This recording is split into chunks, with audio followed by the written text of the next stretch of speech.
This episode of Mass Holes is brought to you by Friendly City Books, Columbus, Mississippi's independent bookstore. Learn more at friendlycitybooks.com.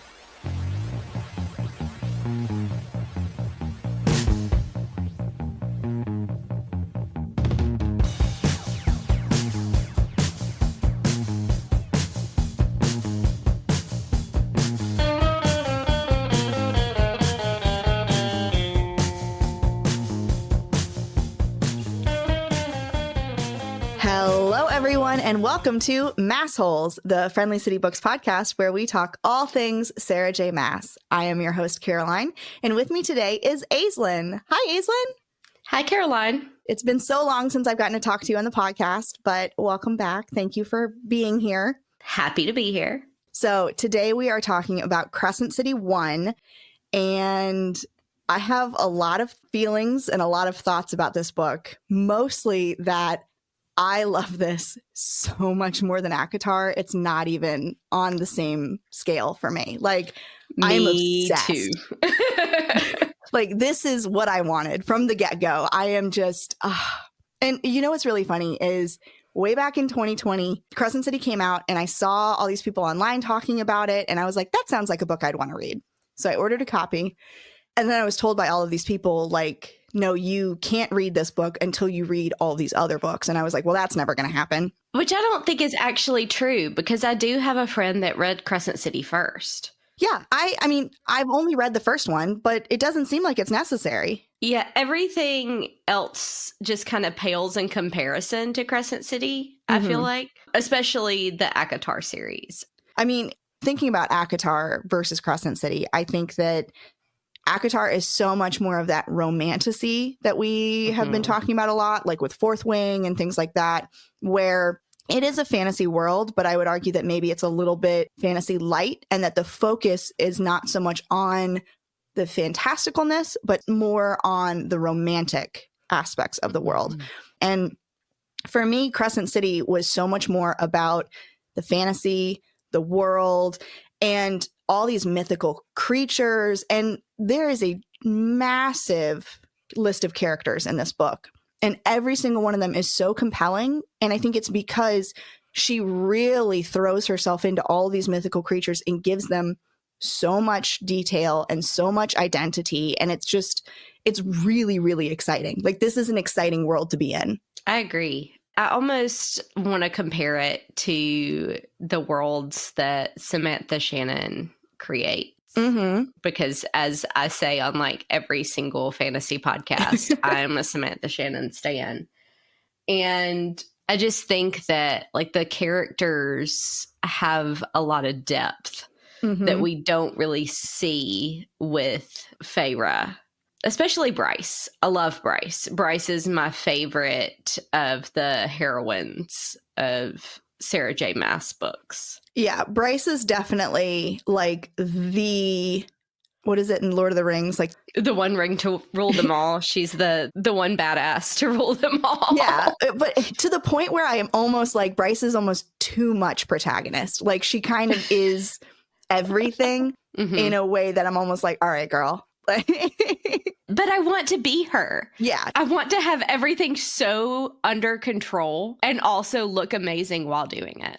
Yeah. She's really, really fun. I really like her. I feel like I have a very clear picture of her in my head. And I think that brings us into the high fantasy realm, because one of the things with romantasy is that the characters are vague enough that we can put ourselves into the story and we can put our own twist on what the characters look like and see them in the way that we want to see them. But in Crescent City, Sarah J. Maas is very clear about what her characters look like, what they are feeling, how they carry themselves. And I appreciate that.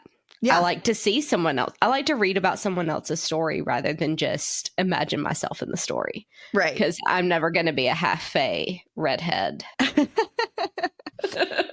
Yeah, I mean, I think my initial gut instinct that this was the one that I was going to like is completely correct. I love this so much more than ACOTAR. I can't even begin. Like, I am in the bookstore, even like people are, talking to me about ACOTAR. I'm like, who? Talk to me about Crescent City. Like, and I will confess, like, I'm reading Throne of Glass now, but I did read ACOTAR just so I could get to Crescent City because I wanted to read Crescent City so badly. And I feel bad. Obviously, like, I'm not trying to drag ACOTAR completely because I enjoyed it. It was a fun experience, but this is just next level. Yeah. In addition to all of these kind of like higher fantasy level concepts in this book, I also think that she really hits a lot of much more complicated and adult themes. Mm-hmm. As Melissa said when she was prepping me for this book, she was like, I want you to know that like this is a book about grief. And it very much so is. Like, I felt that through the entirety of the book. And I really enjoyed how Bryce kind of navigates that world. It really felt very touching to me. And also just this idea that imperfect characters are still worthy of love and happiness and remembrance. Like, that was really, really cool. And I think that that's a really great message to translate into the real world also. Yep. I would say that all of the characters in Crescent City need a good therapist. Have you seen the guy? There's a guy on TikTok and he does like ACOTAR goes to therapy, Crescent City goes to therapy. I love him. So funny. Oh my God. It's perfect because yes, they all need somebody that they can just walk through their stuff with because good God. Because they're so codependent. Or like, no one can save this world but me. And it's like, bruh, calm down. But yeah, they're walking through their grief in their own way, and they're doing a terrible job of it, like most of us do. Yeah, that's what makes it relatable. Yeah. There's also a lot of themes in this book about inequality. There's a very much like a haves and have-nots caste system based on how powerful you are and how much magic you have.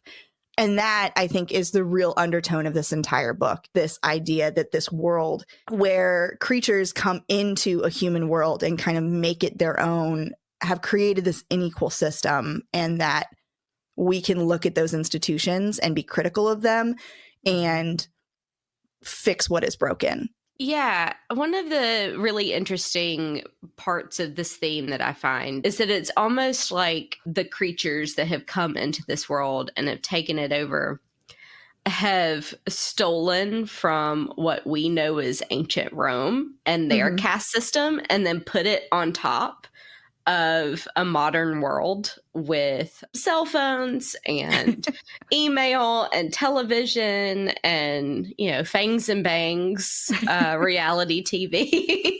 Which I would absolutely watch if it was real. Like, if I lived in Crescent City, I would be Fangs and Bangs #1 fan. And I'm not sorry about it. Reminds me of Vanderpump Rules. But there's this, she's marrying the ancient world to the modern world to kind of show us that we haven't come all that far. Right. And let's also talk about Crescent City, too, as a city and as a fantasy world, because it is so different than what you would traditionally think of, because it is set in a city. Crescent City, formerly known as Lunathian, is a human city where a portal essentially opened and these veneer or magical creatures were able to move in and take over. And the magical beings have commandeered most of the city for themselves. And there's a lot of different elements and neighborhoods and different types of spaces for each type of mythical creature. And then the humans are kind of put off to the side in like a neighborhood of their own, essentially. And personally, I think it reminds me very much of New Orleans. There are, this old town kind of vibe where, we've got a lot of gates that we talk about, and there's a central business district next to like a touristy quarter, and like all of these things. The whole time I was reading it, I was thinking of New Orleans, and New Orleans is Crescent City as well. So basically, like, you can't convince me otherwise. This is magical New Orleans. But I know, Aislinn, that you were talking about that this feels very Roman to you also. So I've been doing a reread, and I'm actually now more convinced that it is reminiscent of New Orleans. And let me explain why. So we've got the city that's just a little bit isolated. Mm-hmm. It's a melting pot of all these different Vanir and humans and kingdoms. Because we've got like the River Queen and the Autumn King and the Viper Queen, and each of them rules over their own little kingdom. Mm-hmm. Very reminiscent of the fantasy New Orleans that we all know and love. Mm-hmm. And it's also part of a larger geographical area that have like larger Vanir spaces. Like there's places where the witches live, there's places where the Fae live. But all of that that's surrounding Crescent City still seems pretty well protected. And the conflict that we keep hearing about but don't really come into direct contact with during this book is all happening on Pangera, on the continent. Mm-hmm. So I am more convinced now that it is that it is New Orleans and that Pangera is like Europe, Asia. Yeah. And I mean, it doesn't hurt that we also just love New Orleans as a city, and we go there pretty frequently and do all sorts of fun things there. And so it holds a very special place in our hearts that, of course, we're going to think of that when we are reading this book. And there's so many obvious parallels, but then even when they might not quite fit, I'm still going to force that peg into that hole and just be like, nope, it's magical New Orleans. Thank you. That's all. So, I mean, obviously it's up to interpretation and it doesn't have to be a literal city, but because this place is originally a human city, it makes sense to me to imagine a human city in our world and then what it would be like if magical creatures essentially took over it. And that's a cool concept to me because you have this baseline that you have a fundamental understanding of, and then you get to build all of this fantasy on top of it, which allows her to go even farther and even deeper and take bigger risks and get a little crazy with it because why not? Mm-hmm. So the city itself, like I said, it's divided into a bunch of neighborhoods. And then these neighborhoods all also have these magical gates. And essentially these gates are these magical meeting points that connect to all of the other gates. And so they kind of are like this hokey touristy thing sometimes, but they also play a much bigger role in the book as you get deeper into the story. Because the city itself is powered by the magic of these creatures. They give part of their magic to basically electrify the city. When they make the drop, which is the Crescent City word for plunging into your power and rising into immortality. Mm-hmm. So when I was reading it, they kept talking about the drop. And I was like, did I miss the whole part where they explained what the drop was? I didn't want to look it up because I didn't want to spoil things for myself. So I was just along for the ride. And thankfully, Bryce herself goes and does her drop. So we see what the drop is firsthand. We have this experience. So the way that the drop happens in Crescent City, and I'm guessing all over the world in the places that are ruled by the Asteri and Vanir, they make the drop in like a hospital-like situation. Mm-hmm. And they have to have somebody to anchor them, like to bring them out of essentially their death. They plunge so deep into their power that they die. And they have to have an anchor to pull them back up.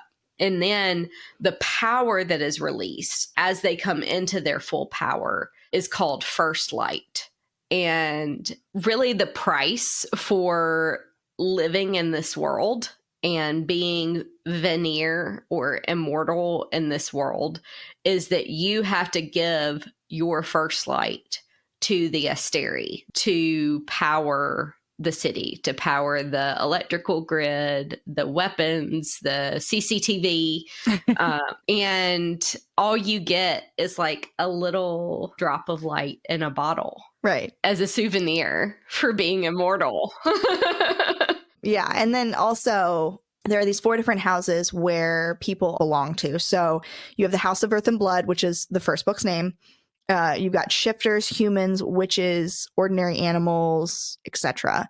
Then the House of Sky and Breath, that is angels, fairies, elementals, and sprites. However, we learn that sprites have been demoted to lower class because they took part in the resistance, that war that you were talking about earlier. Then you have the House of Many Waters, which are river spirits, mer people, water beasts, nymphs, kelpies, nox, things that are in the water. And then you have the House of Flame and Shadow, which are Demonaki, Reapers, Wraiths, Vampires, Draki, Dragons, Necromancers, etc., which in my mind means we're probably getting a dragon at some point, which is very exciting to me.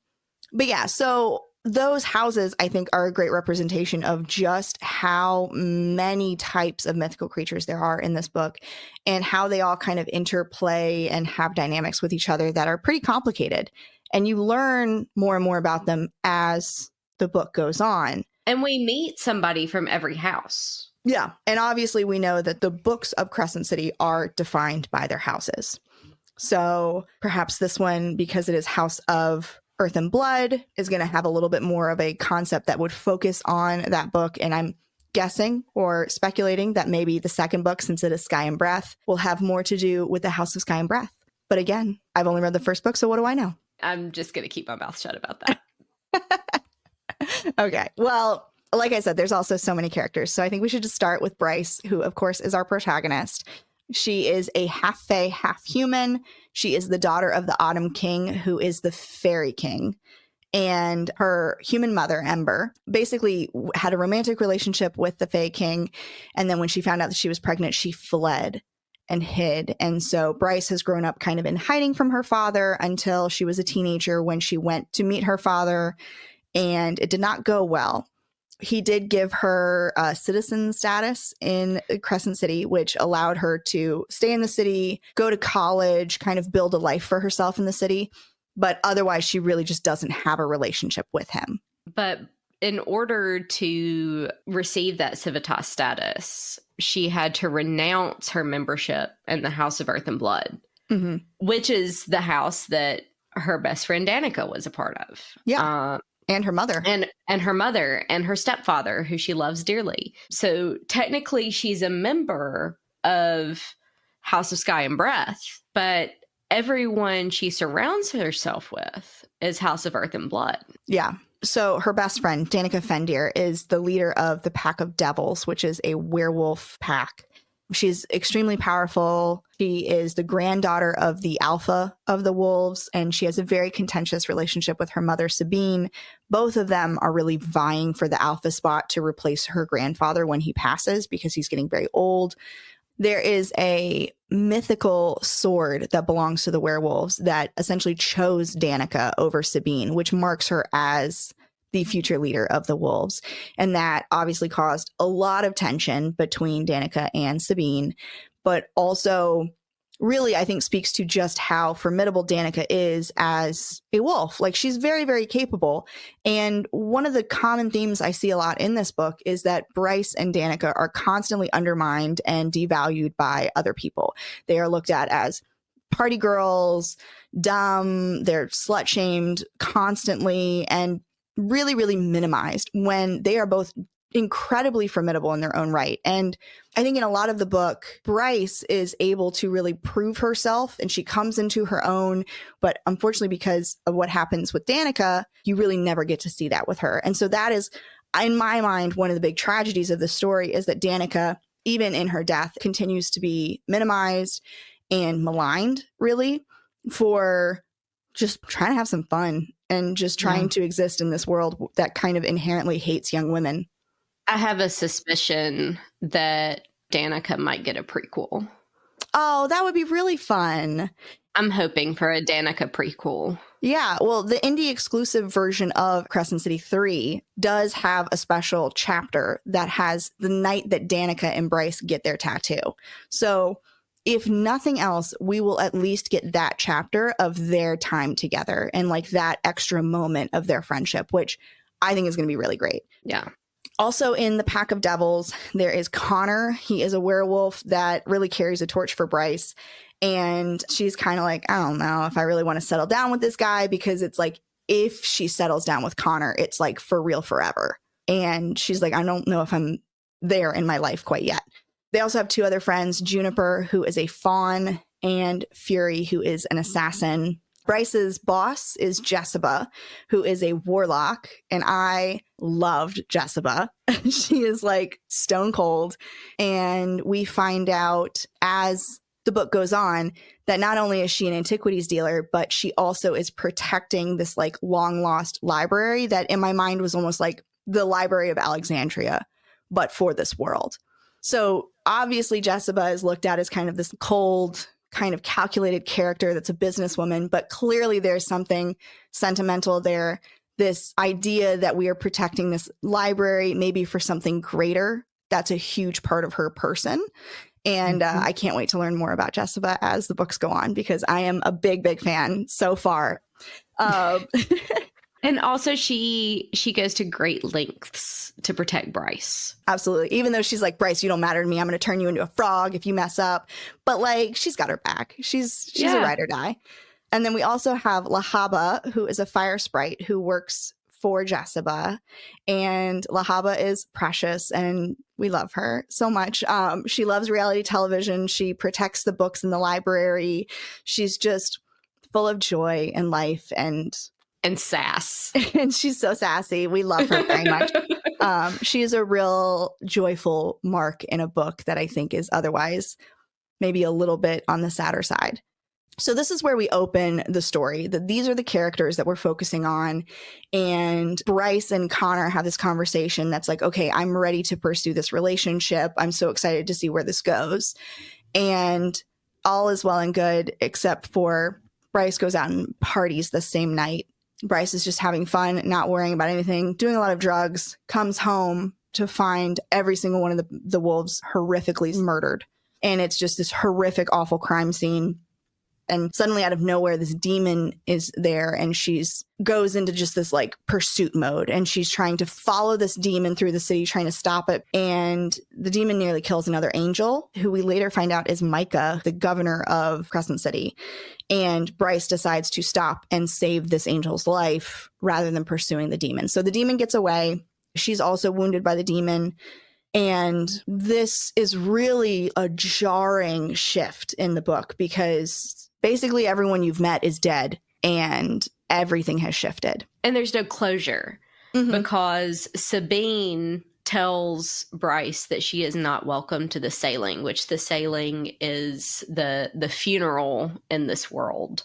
Right. Where they send what's left of their bodies to the bone quarter. And because Bryce doesn't get this kind of closure moment, the wound of her grief continues to be raw. And even when we get to this 2-year time jump, she's never gotten closure. Right. She's still in almost the same space that she was 2 years before. And she really hasn't processed what truly happened. You know, she's in a different apartment. She's still working for Jessica, but like she has not been able to move forward in her life despite the world moving on around her. So there's this 2-year time jump. And almost immediately, there is another demon attack. And initially, they had pinned this murder on a human rebel named Philip Briggs. But this other demon being summoned and committing another murder indicates that he is not the one who killed Danica, which really kind of throws Bryce into the loop. So Micah, the governor, basically orders Bryce to find the killer. And in order to solve this mystery, she has to work with Hunt, who is a steamy, hot, tortured angel, Cassian variant, I think. He gives Cassian. Basically, he was a general in the resistance of this war that we kind of nebulously hear about. And since he lost the war, he now works for Micah and is repaying debts essentially by being Micah's personal assassin. And when we meet Hunt, we get more Rome vibes. Yes. Because like the mark of his slavery is SPQM, signifying that he is property of the Republic of Midgard. Right. Whereas in Rome, it was SPQR, which is Rome. And then we get introduced through this whodunit portion where Bryce and Hunt are working together to like the temple culture of Crescent City and of this world. There are oracles and ordeals, and we even find out that the method of execution for Midgard is crucifixion. Yeah. Also giving Rome vibes. Yeah, there's a lot of ancient Rome going on. That's for sure. It's like the Asteri read something about ancient Rome and said, we want to be like them. But yeah, so one of the things I really enjoyed about this book was this whodunit portion. And I know that that might be a slightly controversial take, but I think for me, when we have all of these characters we have to meet, we have this world that we have to get to know, the idea of a whodunit where we're following the clues and meeting sections of the city and its characters one at a time is a really, really smart way to do this. And it also kept me reading because I'm trying to figure it out as I'm getting more clues. So like instantly, the minute Danica was murdered, I was like, Sabine did it. But then as we're meeting more characters, I'm changing my mind constantly. I'm like, oh no, it's got to be so-and-so. It's got to be this. It's got to be that. Like, it's fun. It's an interactive kind of way to immerse yourself into this fantasy world while also giving time for your characters to grow and get deeper into themselves and for you to get to know everything as a reader. And it also gives you the forced proximity trope, which I love. That is also true. That's probably my favorite romance trope is forced proximity. So, but in this portion of the book, we meet so many characters that I think are not only really pivotal to this story, but I think they're going to continue to be really pivotal as the books go on. First and foremost of those pivotal characters, I think, is Rune. Rune is the crown prince of the Fae. This is Bryce's half-brother. And Rune is very Reese-coded. Mm-hmm. He's very kind of cerebral, but maybe a little tortured, really hates his father, does not want to be the king that his father wants him to be, and really has a soft spot for Bryce. Even though they have a very contentious relationship historically, he wants to rebuild that relationship and be the brother to Bryce that he knows that she deserves. And also he wants to have a sister too. And he said some things to her. Like the breakdown in their relationship was that he said some really hurtful things. Right. And he, I think, knows that instantly and kind of wants to own it from the get-go. It's just being able to build trust with Bryce enough for her to let him in, enough to even make that apology feel real and valued. Because Bryce is a very guarded character. She's been through an absolute metric ton of hell in her life. You know, when she talks about how when she was going to Crescent City, she was so hopeful to have this like kind of second family in the Fae world, and how she was really betrayed not only by her father, but eventually by Rune as well. So it was really crushing for her. But, you know, Rune, I think for a lot of people is one of their favorite characters. I am excited to learn more about Rune, but I also really like that this character, it's not like a love triangle with Bryce. It's her brother. And so it's really fun to see these kind of platonic or familial relationships build and grow. Like, it doesn't all have to be romance, I guess is what I'm trying to say. And I appreciate that. Part of it feels like Sarah J. Maas is trying to grow from the old reliable love triangle. Yeah. And she even pokes fun at herself at some point about how she knows how all those alpha holes are that, which I love that word. Yeah. I know Melissa does too. That like the snarls and growls and you've got a cabal of hot friends, and the moment one of you mates, the rest of you fall like dominoes too, and God's help you when you all start having babies. And that just made me laugh, and that was so refreshing. Mm-hmm. And it gave me hope that the Crescent City series isn't gonna be that. Right. That it's not about them falling like dominoes. It's not that romance trope. Right. One of the other characters that we meet in this kind of whodunit period is Hypaxia, who is probably one of my absolute favorite characters. And I know I just got done saying Jessica was one of my favorites. Hypaxia is also top tier for me. Mm-hmm. So Hypaxia is the future queen of the witches, and the Autumn King, Rune's father, has ordered him to essentially marry the future queen of the witches to create an alliance. And Rune is like, I'm not doing that. I don't want to do anything that's going to further your initiatives. But then he meets this med witch, and she's beautiful and smart and compelling. And he's like, oh, I didn't get her name. And I was like, oh, here we go. And I was like, yes, because this for me is like that hidden royal kind of thing. And I'm like, yes, I love this. I think that's why you would like Throne of Glass. Well, we'll see.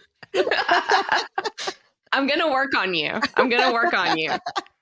But yeah, so Hypaxia is a fantastic character, and I love that she doesn't come out first and foremost as this like regal entity. It's more like, I am a woman who is tremendously talented in my own right in this work. I am contributing to the common good. I'm invested in this community. Like, Hypaxia has it all. And so Rune knows that he is supposed to end up with her, but he doesn't want to do it to spite his father. But then it turns out Hypaxia is wonderful and they would be amazing together. And so it's like, now I'm just obsessed with the idea of them ending up together, but still finding a way to completely spite the Autumn King. Because Hypaxia also is not like pro Autumn King. Like, she is very much with it. And I think that they would have a blast ruining the Autumn King's life together. And that is romantic in my mind. And I am obsessed. So those are probably like my top faves of some of the people that we meet. And then there's, of course, also the Viper Queen, who is essentially like the mob boss of Crescent City. And I really, really loved how the audiobook narrator gave the Viper Queen's voice this very slithery element. It was so good. There's also Therian, who is a merman, and I know this is Randy's favorite character. And I agree. I think Therian is great. He has a lot more wit to him. He reminds me of Fennec from the Hunger Games, who was a really, really fun character because he's always quipping with Katniss. And I felt like Therian really was just quick to the draw, really smart, and also is kind of a window into this world that we really don't see almost at all in this book, which is the House of Many Waters and what is happening below the surface of the water in Crescent City. I don't know how she's going to do a House of Many Waters book if we have so many like land-oriented characters, but I am fascinated to see where this goes. Remember, there is a description of the mer people stealing human women. Yes. And keeping them in air bubbles. Oh, gosh. Yeah. Everybody gets an air bubble, and then we're just going to go down to the bottom of the river. But no, he's a super, super fun character. I like that he's friends with Hunt, and so he has these kind of connections to the group already. But he seems like a blast. I can't wait to get to know him more. So we once again also have during this time period in the book a confrontation with the wolves and Sabine. And this is when we meet Danica and the Pack of Devils replacements, one of which is Connor's younger brother, Ethan. And essentially at some point the clues begin to shift and point towards Sabine, like how I was thinking early on in the book. So they go and confront them at the wolves' den. And it only really further reiterates just how fractured this relationship is for Bryce, who spent so much of her formative years with the werewolves and being so close to them. She's very much on the outs now and really blamed in many ways for Danica's death, or kind of resented for being a survivor. And again, I mean, I think that survivor's guilt is such a prominent theme in Bryce's life, but this particularly really shines a spotlight on it. So it all kind of comes to a head with the wolves when Hunt decides that he needs to defend Bryce's honor. Mm-hmm. And he attacks the wolves, and that results in him like getting in trouble with the Commission, having his wings cut off as punishment. Even though they'll grow back, it still sucks. Mm-hmm. But this is also what gives way to Bryce and Hunt's first real romantic entanglement, if you will. Yeah, and she's nursing him back to health with his bloody, severed, winged back. And so cliched. I literally, like, she was like, I'm going to take him back to my apartment. I'm going to nurse him. And I was like, here we go. All right. But yeah, so all that to say, yes, there is not as much romance in this book, but there is still some because obviously Bryce and Hunt are forced proximity. Yeah, something's going to happen at some point. Yeah. To each their own. Another person that we meet, another favorite of mine, shall I say, that we meet in this section of the book is Adis. So Adis is a demon prince. And Bryce first summons him, basically wanting to question him, like, where are these demons coming from? Are they coming from your end? Like, hell, quote unquote, with one L. Is somebody on your end doing this? And he's like, no, this is your problem. Figure it out on your own. But we also very specifically find out that Adis showed up after Bryce had a very disastrous meeting with the Oracle as a teenager.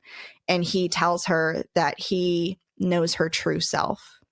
And so when she summons him with this salt, he's like, oh, hey again. Have you decided to come into your own yet? I still remember, and I'm not going to forget anytime soon. And so he's a really fun, another cat and mouse kind of leading, like, where is this going to go? Which always gets me amped. Literally. A literal cat. Because yes, he can shapeshift into a white cat. And we learn that Bryce had like no reason to actually summon him because he can visit this world whenever he wants to. Right. And we also learned that Jessica knows Adis as well.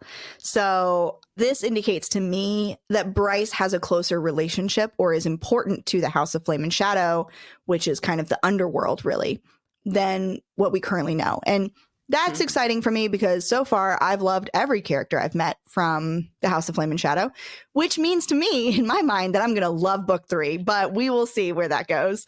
But so, yeah, Adis is a really fun character. He's really giving us insight once again into a world that we otherwise don't get to see, just like the House of Many Waters. And so he's great in my mind. I'm like, yes, go with the Demon Prince, actually. Dump Hunt, go with the Demon Prince. Oh, no. I tried to explain to Randy and Melissa, like, what I look for in, like, the romantic lead in one of these books. And it's always the Darkling. I'm like, I just want the Darkling. So Adis is the Darkling in this book. And therefore, he is the one that I'm like, go run to the underworld and be with him. But let's not unpack that. So you brought up that Adis appears to Rice, like, after her meeting with the Oracle. And the Oracle, we've already hinted at, plays a huge part in the story. Yes. Because everybody has a visit with the Oracle at age 13. Mm-hmm. And I love a good Oracle in a fantasy book. Like, I think oracles are such fantastic tools for unveiling secrets, foreshadowing, and also steering a story. Mm-hmm. We know that when Rune visits the Oracle tells him your bloodline will end with you.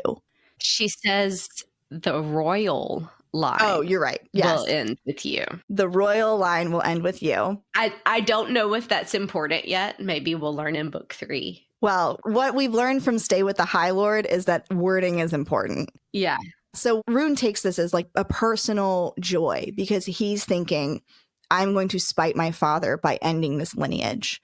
Mm-hmm. But then he goes back and tells his father, oh, the Oracle was actually really boring. She just said that I was going to be a good king. Yep. And so his father's like, okay, whatever, and doesn't think anything of it.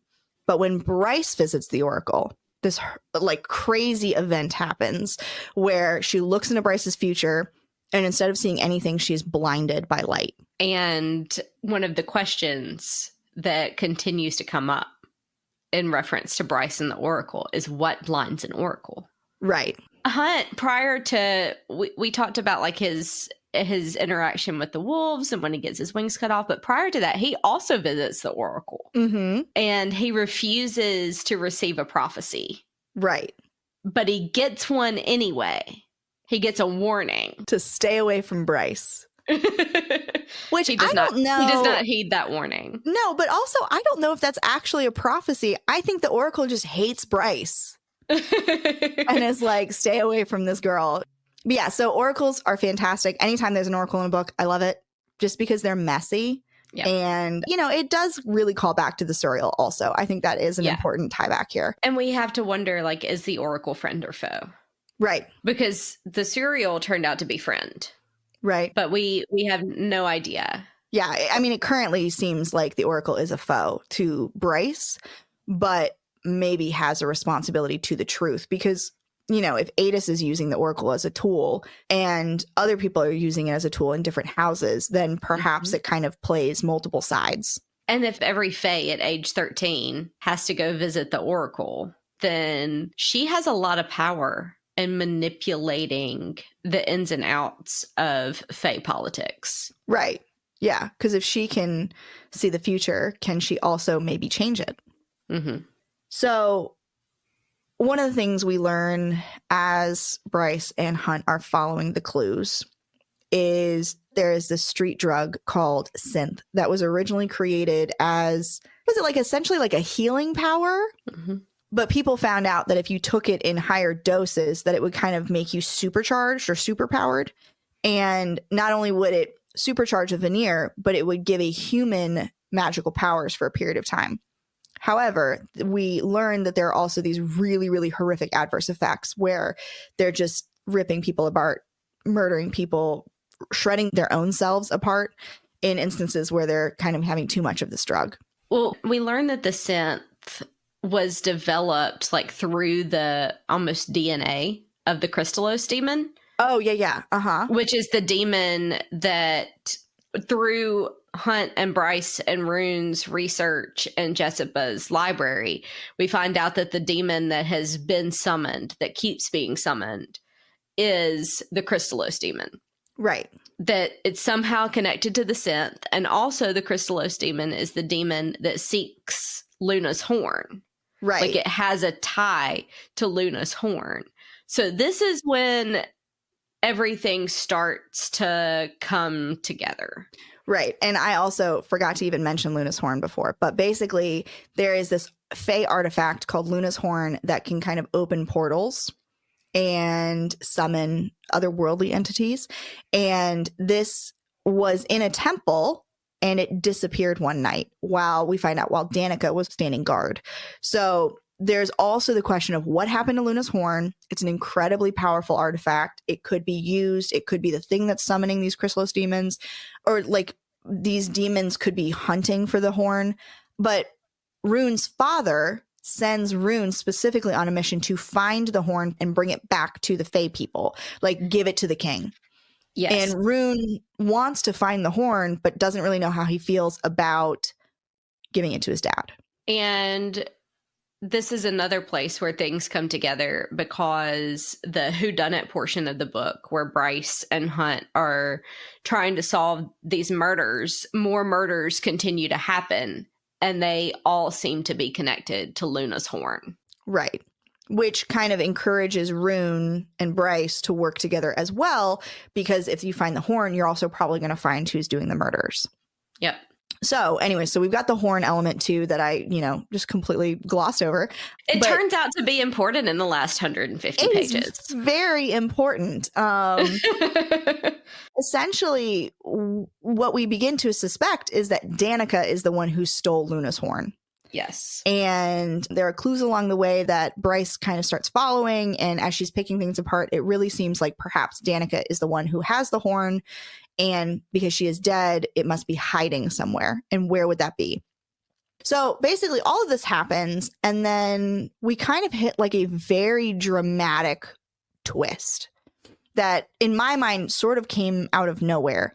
But perhaps it was because I was not paying so much attention to the inner politics of Crescent City and these kind of greater entities that are in charge of this world.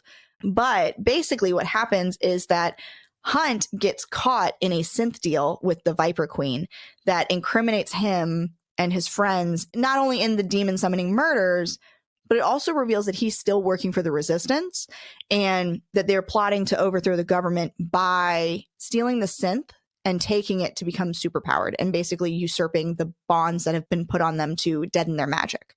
Bryce witnesses this raid, and it really puts a real twist in everything because Bryce is like, do I really know Hunt? Was this a frame? Like the whole time that I was reading, I was like, this sounds like Hunt's being framed, but I guess it wasn't in the end. He really was helping his friends buy the synth to try to overthrow the government. I don't know. The whole thing was very strange to me.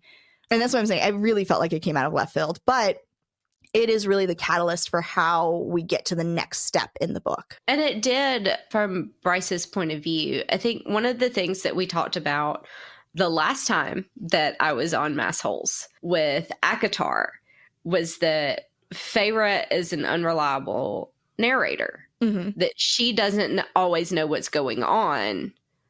So then she is not able to put things together in the same way. Right. And Bryce is not the narrator, but we are seeing this world kind of through Bryce's eyes and Bryce's interactions. And part of the unfolding of this story is that all of these people that Bryce is surrounded by, she doesn't know very well.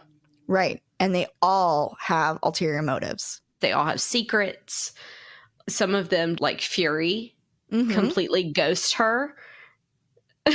Yeah. Because they're off doing their own thing. But even Danica, I mean, the longer the book goes on, the more Bryce realizes that Danica had so much going on behind the scenes that she was not being let in on.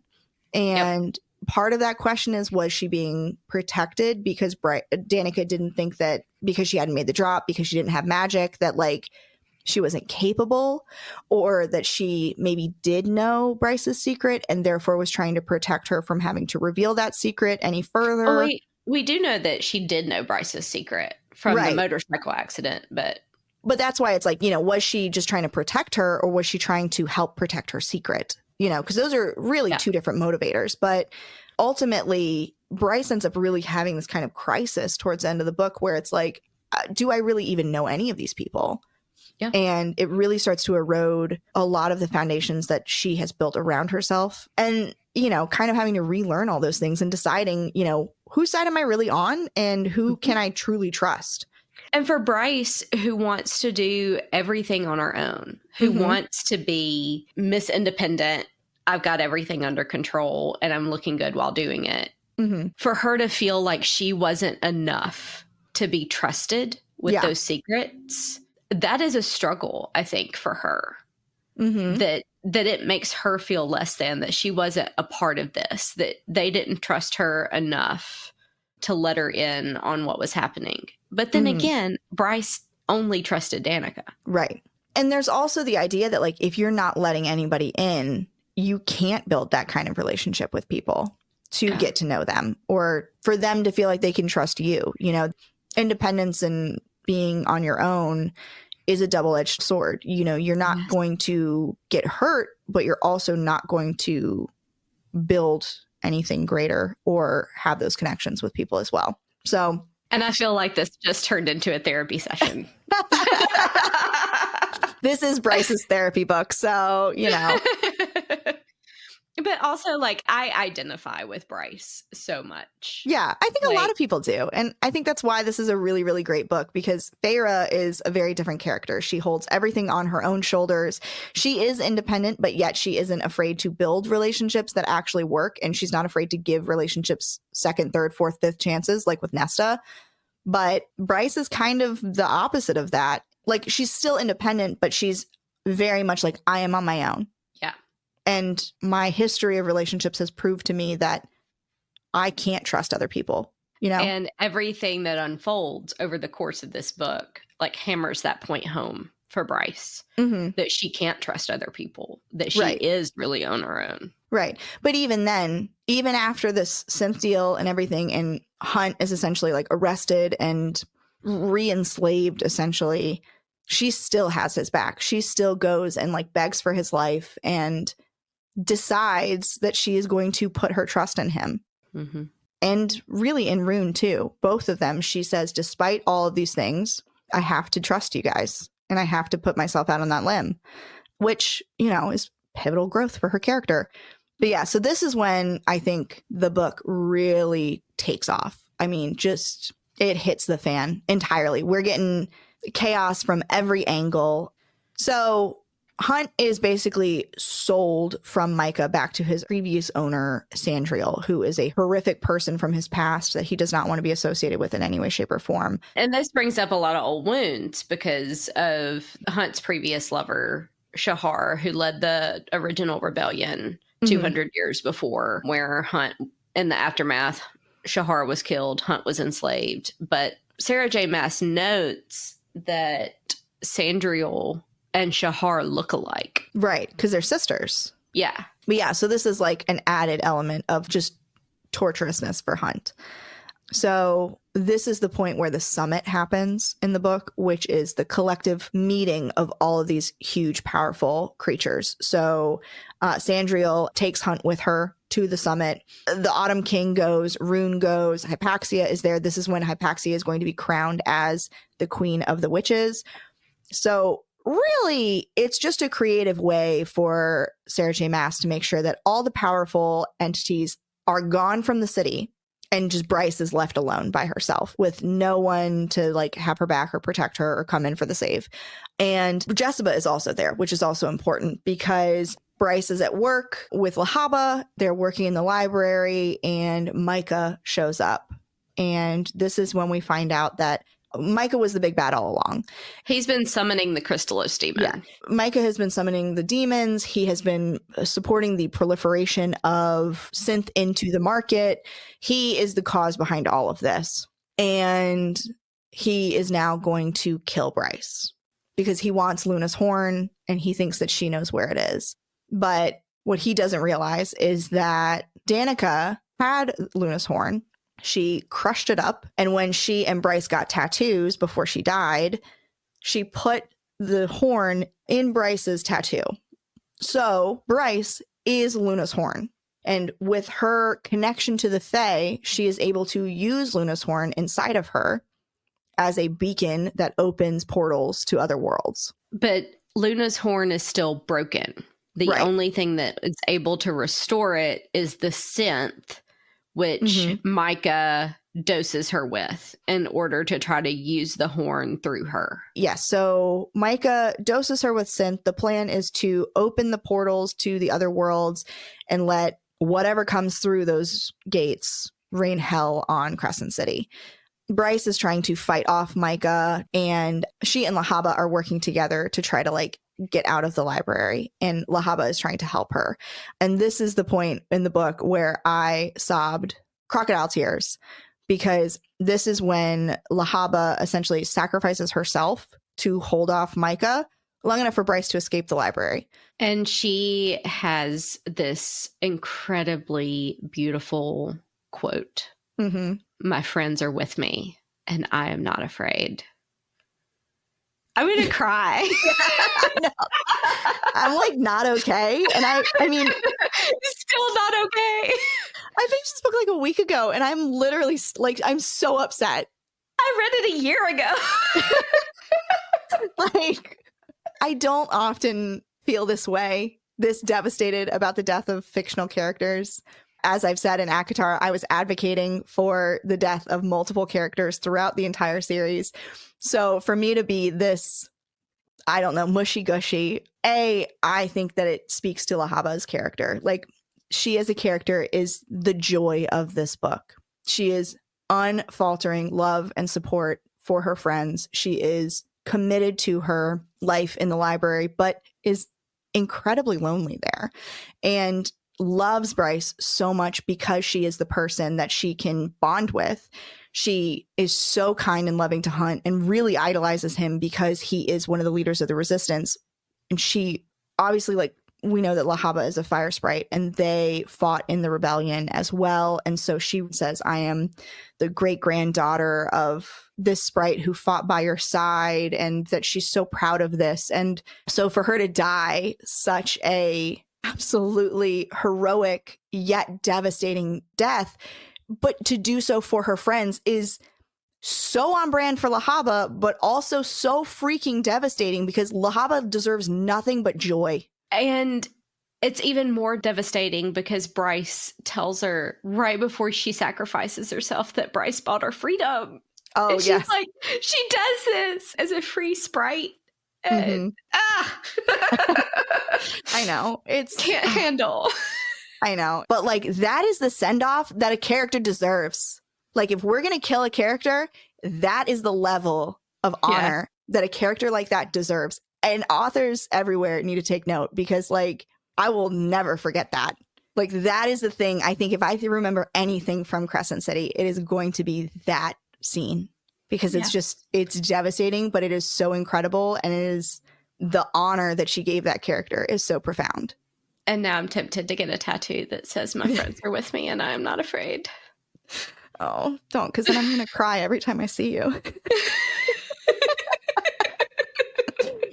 So all of that being said, Lahaba sacrifices herself to buy Bryce just enough time to escape the library. And once she gets out of the library, she goes up to Jessica's office, which essentially Bryce uses as her own storage facility. Her locker room. And she puts together the Godslayer rifle that's hanging over Jessica's desk with the one bullet. That's all you need when you're a sharpshooter. Yep. I mean, she was trained by her stepfather and she puts that gun together and I think it's described as 4 seconds flat. And then she opens the supply closet and there we have Danica's sword and also a bottle of antidote for the synth that Hypaxia made her. Hypaxia made. Yes. From the venom that was in her leg. Yes. We didn't even talk about that. We didn't.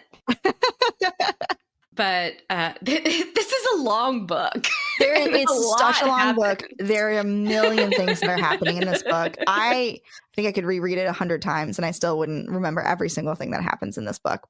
But yeah, so at one point, Hypaxia works with Bryce to remove the venom that had been left behind from the demon from the night of Danica's murder. The demon had slashed her leg and left venom inside of it. And this becomes the antidote to the synth because the synth is developed from the venom of the Crystallos demon, from the DNA of the Crystallos demon. Right. And this moment really comes together so quickly where she's got the rifle, she's got the sword, she's got the antidote, and she shoots Micah in the head. And does she cut off his head also? Yeah. She... And I love this. I love this part. She shoots him in the head, cuts off his head, dices him up, burns him to ashes, and then vacuums up the ashes. Iconic. And uses the antidote on herself, of course, but the vacuum is the most critical weapon here. I love it. I love the image of like all hell breaking loose. And Bryce is just vacuuming. So good. You can't see us, but we're both making vacuum motion. But yeah, so this is like, you know, Lahaba has sacrificed herself so that Bryce could be saved. Bryce takes out Micah. This is her vengeance moment for the death of Danica. This is the culmination of these clues and this whodunit that she has been pursuing with Hunt. This is a vindication, really, because Micah has been a creep throughout the entirety of the book. And so it really is a very fulfilling, hell yes kind of moment. But then she opens the doors and she realizes that outside, when Micah had used her as Luna's Horn to open the portals, it worked. And so now there are demons just running amok through the city, just laying waste, killing everyone in sight, destroying buildings, doing everything they can to just destroy the city. So now she's not done yet. She also has to go fight these demons. But before we get to that part, an important variable here that I have not brought up is that the people at the summit have been watching this altercation with Micah go down because Jessica gets a message from Bryce saying, like, SOS 911, turn on the cameras. So they see Micah reveal himself to be behind this whole thing. They see that Bryce is Luna's Horn. They see the summoning of the demons through Luna's Horn. They see her kill Micah. All of this is witnessed by everyone at the summit, but they are essentially captive because they're not in Crescent City. So they would have to get back to the city to help. And people like Hunt are imprisoned and he cannot escape to go help her. So this is another added variable. We are kind of part of this audience who is watching all of this go down. And they also make commentary the whole time. Yes. It felt very Hunger Games. Yeah, it did. But so this is the point where Bryce is like, okay, this is not over. This is just the beginning. And this is when at the summit, stuff starts to crumble. So we have Sabine and we have the wolves that work for her essentially usurp her authority and say, we're not listening to you anymore. We're going to help Bryce. And even the alpha grandfather says that Bryce is a true wolf. Yes. Because she's wielding Danica's sword. She is fighting for good. She is fighting for the city. And that is what he views as a true wolf. Also, meanwhile, Hypaxia is burning the halo from Hunt that makes him unable to help. Yes. So she's removing the tattoo. Finally, he becomes free and immediately kills Sandriel. So now we have the deaths of 2 archangels. Who are not good people. They're not good characters. These are baddies. They are. They're very clear bad guys. But also that is going to throw the government of Midgard into chaos. Right. Which we will probably deal with later. Yeah, but this is just pure pandemonium at the summit at this point. I mean, an incredibly powerful entity has been murdered in front of everybody else. Hunt is free. He has the full breadth of his powers. The wolves are going rogue.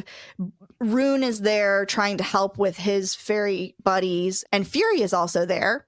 And Fury's like, get in the chopper. Like, let's go.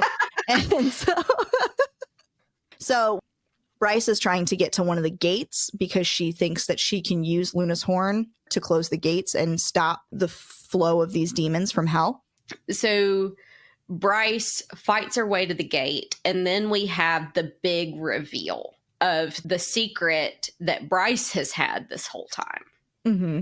And that is that she is Starborn Fae. Yes. And that she has the power of light. Which isn't actually real power. And that's why she has rated so low on like any diagnostics that they have, because the Starborn power it's just starlight. But so many of the magical artifacts like Luna's horn and the sword that Rune has, the Star Sword, those are only able to be wielded by people of the Starborn bloodline. Right. And we've had some clues that there used to be more than one Starborn Fae at a time. Right. There was this idea at the beginning that there could be only one chosen one, and Bryce had just kind of let Rune run with the chosen one thing. Mm-hmm. So we find out that Bryce is Starborn and can use all of these relics. And during all of this, like in the big reveal, she closes one portal. She closes one gate. Using the horn and what little power she had left.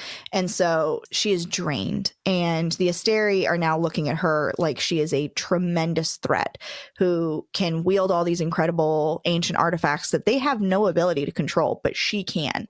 So they're looking at this saying, okay, we should probably eliminate this threat. So they send their military forces into Crescent City, not only to quell the demons, but to kill Bryce and use this demon chaos as a cover. So basically, they launch a missile at Bryce. And this is when Hunt shows up. And he flies down and uses the full breadth of his power to quell this missile, to protect the city as much as he can, but also to protect Bryce, and is critically wounded as a result. So now Bryce is here with, again, no help. She's exhausted, no powers. Hunt is unresponsive, and she's next to this gate, and she makes a desperate plea that if anybody out there will be her tether, she will do the drop, and that she thinks that if she does the drop, that she can use Luna's horn to close all of the portals.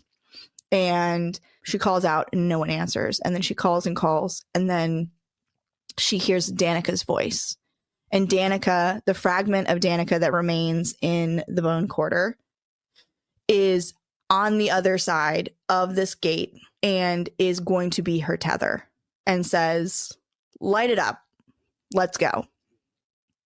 And so Bryce begins to make the drop. She dives deep into her powers. She is dying in real life, but she's manifesting her powers in this kind of other world. And it's actually one of the funnier moments in this book to me. The Rune's bros who are like watching this on our computer screen, and they're like, oh, she hit max capacity. Oh, she's going to level 6,000. Whoa, she's almost like, and they're like watching it like it's a computer game or something. That part was pretty humorous to me, but the rest of it is so monumentally emotional and so serious because it's this last moment where Danica and Bryce can be together. And essentially, Danica is using this one final fragment of her soul to help Bryce do the drop. So Bryce ends up surpassing the power of the Autumn King just barely, and then is trying to make her way back up. But there's a question of, can she make it? And your tether is who is supposed to help you back up. But if Danica is not actually a full tether, can she really help her? Yeah. Danica uses like the last shred of essence and power that she has to propel Bryce out of this world and back into the real world so that she can be a fully fledged entity. It's once again a very emotional part of this book, arguably Lahaba level upsetting. Yeah, because Danica essentially burns out the last bit of herself that exists in the world to help Bryce. Right. It is that final death. And it's really sad. And another thing that we didn't talk about was the fact that when Danica died, Bryce went and made a literal deal with the devil and traded her soul for safe passage of Danica's soul to the underworld. Bryce basically sacrificed her afterlife for Danica's afterlife. And then Danica turns around and sacrifices her final shred of existence and afterlife for Bryce. And so it's this reciprocal sacrifice. So yeah, that was also very, very emotional. But she comes back from the drop. Yes, Bryce comes back stronger than ever. Her first light is enough to use the horn to close all the gates and also heal Hunt's critical injuries. And the city. And the city. I mean, obviously, that's like the biggest moment in the entire book. It's huge. It is the culmination of everything that happened in the like 800 pages before that. I think that Sarah J. Maas does a great job of leading us here. Yeah. Of bringing us into the lives of these characters, getting to know them in such a way that, like, when we see Bryce come into her full power, the people that have sacrificed their lives to get her to that moment is just, it becomes a really emotional moment because not only is Bryce sealing the gates and healing the city, we also understand that Danica has a part in this. Lahaba has a part in this. Hunt has a part in this. Rune does. It's not just Bryce being alone. Yeah. I don't think I ever cared this much about a character in ACOTAR than I do about characters in this book. Like, I am so deeply invested in them, and I am just devastated and then turning around and lining up for yet another beating of emotional devastation. Like, it's just going to get worse. Oh, I have no doubt. If she did this to me in the first book, what is she going to do to me in the other ones? Like, no. Oh, I can't wait to hear your reactions to Crescent City 2. Oh my God. So that is essentially how the big moment of the book, that's how it ends. Bryce, with the help of her friends, is able to manifest her full potential and power and save the city. And then we kind of get a little bit of an aftermath where people begin to pick up the pieces. She gets a personal call from one of the Asteri, essentially warning her not to use her gifts. Yeah. Don't cause problems, lay low, and don't get in our way. They give her kind of an ultimatum, kind of a price for, like, if she messes up, this is what we could do. Because they free Hunt. Yeah. Like, immediately. while on the phone call, Hunt gets his certification of freedom. Right. They're showing her, we can give you this, but we can also take it away. Yeah. Like, it was this easy to give you Hunt and to give him his freedom, to give you his freedom. Right. But if you use the horn, if you claim your right as the heir to the Starborn Fae, we will take him. Right. And I also think on some level, the phone call is we see you and we recognize the level that you're at. And that is an acknowledgement that Bryce never gets in a lot of other moments in this book. So for her to be recognized by the Asteri, that's huge. Yep. And I think that is really representative of not only the culmination of the growth of Bryce in the first book, but also sets the stage for what level we're going to be playing on for the future books. So that is essentially Crescent City, House of Earth and Blood. I mean, it is jam-packed of so many characters, so much plot, so many storylines happening at once. It's crazy to try to keep track of, but I'm so in love with it. And I truly cannot wait to start the second book. I think it's going to be possibly even more incredible than this one. Yeah. We'll find out once I've actually read the other books. One more thing, though. When you and I talked about ACOTAR, we did Fork, Marry, Kill, Tamlin, Rhys, and Lucian. So, question for you. Fork, Marry, Kill, Rune, Hunt, and Therian. That was so much easier to do with ACOTAR. Because Tamlin sucked. 100% kill Tamlin. Oh, shoot. Fork Therian, marry Hunt, kill Rune. Wow. Didn't you just get done telling me that you loved Rune? I do love Rune. Oof. You did not give me one that was worthy of killing. I would say Fork Therian, marry Rune, kill Hunt. Yeah, you don't like Hunt. I'm sorry. I'm so sorry. Well, thank you, Aislinn, for talking with me again. Thanks for having me, Caroline. This was a lot of fun. Until next time, happy reading.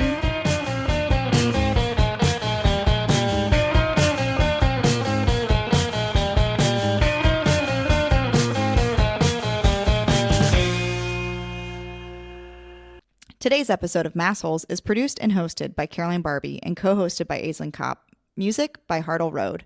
Massholes is part of the Friendly City Books podcasting network. Hey there, it's Caroline. Thanks for listening. Support Friendly City Books and other independent bookstores like us by shopping online at bookshop.org and libro.fm. Find us on social media at Friendly City Books. And don't forget to like and subscribe so you never miss an episode. Happy reading!